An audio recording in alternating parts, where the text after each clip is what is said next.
Hello, బాగున్నారా? ఈరోజు నేను సింపుల్గా సాంబార్ చేస్తున్నాను. సింపుల్గా అని ఎందుకన్నానంటే దీంట్లోకి సొరకాయ కానీ క్యారెట్ కానీ ఇట్లాంటి ముక్కలు ఏమీ వేయకుండా చేస్తున్నాను. ఓన్లీ ఉల్లిపాయ టమాటాతోటి. ఎందుకంటే ఏమీ ఇంట్లో లేవు, ఇప్పుడు తీసుకురావాలన్నమాట.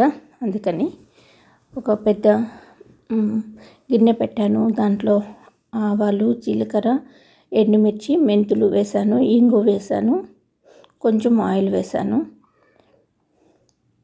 ఆ తర్వాత పచ్చిమిర్చి వేసాను. ఒక 2 ఉల్లిపాయలు, 2 టమాటాలు వేసి మంచిగా మగ్గనిస్తున్నాను. ఇది ఎందుకంటే ఇడ్లీ, వడ, అన్నంలోకి అన్నిట్లోకి బాగుంటుందన్నమాట. పొంగల్లోకి అన్నిటికీ ఈ సాంబార్ చాలా టేస్టీగా ఉంటుంది. అంటే మనకు ముక్కలు ఏమీ లేవు అని ఫీల్ అవ్వకుండా ఉన్న ఉల్లిపాయ టమాటాతో, ఎప్పుడు ఉల్లిపాయ టమాటా అయితే ఇంట్లో ఉంటాయి కదా, వాటితో చేసుకుంటే చాలా టేస్టీగా ఉంటుంది.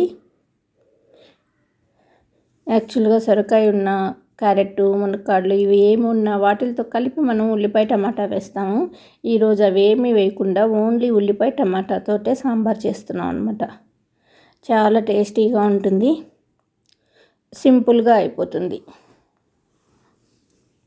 ఉల్లిపాయ టమాటా పచ్చిమిర్చి వేసాను, పోపు వేసేసాను ఫస్టే.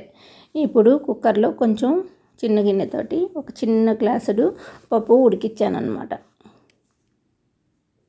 దాన్ని మెత్తగా మెదిపేసుకున్నాను. కొంచెం పప్పు పక్కకు తీసి పెడుతున్నాను. ఎవరైనా పప్పు తినాలి అనిపిస్తే తింటారు అని. మా అబ్బాయి కానీ మా అమ్మాయి కానీ ఎవరో ఒకరు తింటారని పక్కకి ఒక 2 గరిటెలు పక్కన ఉంచాను. చూసారా, మంచిగా వేగిపోయింది టమాటా, ఉల్లిపాయ. అంటే మరీ మెత్తగా ఎర్రగా వేగిపోకూడదు, ఉడకాలంతే అనమాట. హాఫ్ బాయిల్ అయితే బాగుంటుంది. ఇప్పుడు ఈ స్టేజ్లో మనం పప్పు వేసేద్దాం.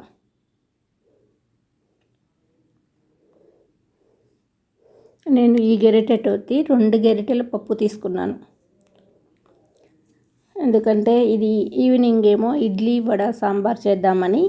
ఇప్పుడు సాంబార్ చేస్తే ఈవినింగ్కి పనికొస్తుంది అని చెప్పేసి నెక్స్ట్ ఇప్పుడు అన్నంలోకి, ఒకవేళ మిగిలితే రేపు పొద్దున పొంగల్లోకి.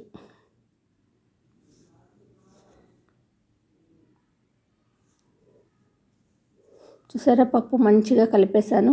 దీంట్లో ఇంకొంచెం వాటర్ వేసేద్దాం. ఇప్పుడు నేను సాంబార్ పొడి వేస్తున్నాను. ఇది నేను ఇంట్లో తయారు చేశాను అనమాట. అది ఒక 3 స్పూన్స్ దాకా వేశాను.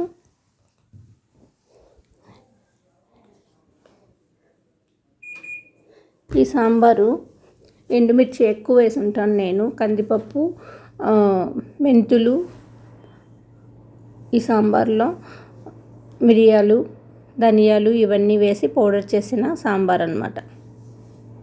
ఎండుమిర్చి శాతం ఎక్కువ ఉంటుంది, అందుకని వేరే కారం వేయను నేను. అది ఇప్పుడు చింతపండు గుజ్జు వేస్తున్నాను. సాంబార్ పొడి 3-4 స్పూన్స్ వేసాను, అది చిన్న స్పూన్ కాబట్టి. ఇప్పుడు చింతపండు గుజ్జు వేసేసి మంచిగా కలుపుకొని తగినంత వాటర్ పోసుకోవచ్చు. నేను పోపులో ఎండుమిర్చి చేశాను కదా, ఎంత కలర్ఫుల్గా ఉందో చూడండి.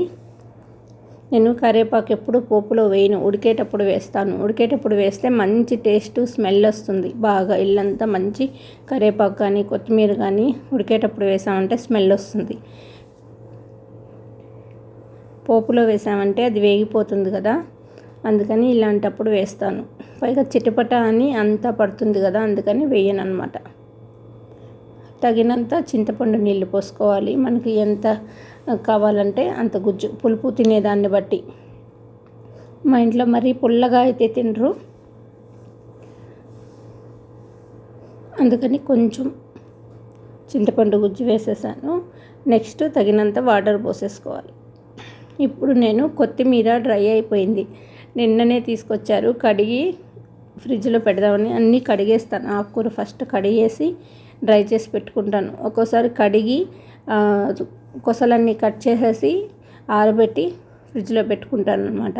ఇప్పుడు నేను అన్నం తిని లేచి అన్నీ సర్దుకునేటప్పటికే అది మంచిగా డ్రై అయిపోయింది. సరే అని అలా పౌడరే చేసి పెట్టాను. ఇంకా ఇట్లా కొత్తిమీర పౌడర్ వేద్దామని ఇట్లా అనేసి.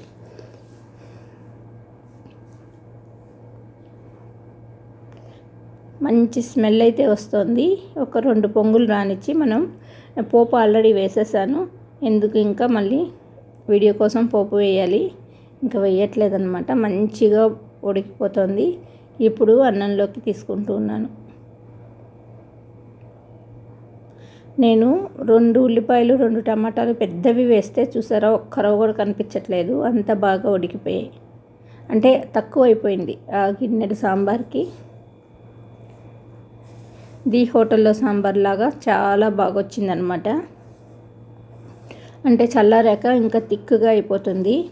మనకు హోటల్లో సాంబార్ అట్లాగే ఉంటుంది కదా, ఓన్లీ ఉల్లిపాయ టమాటా మాత్రం వేస్తారు. ఎంతో రుచికరమైన సాంబార్ రెడీ అయిపోయింది.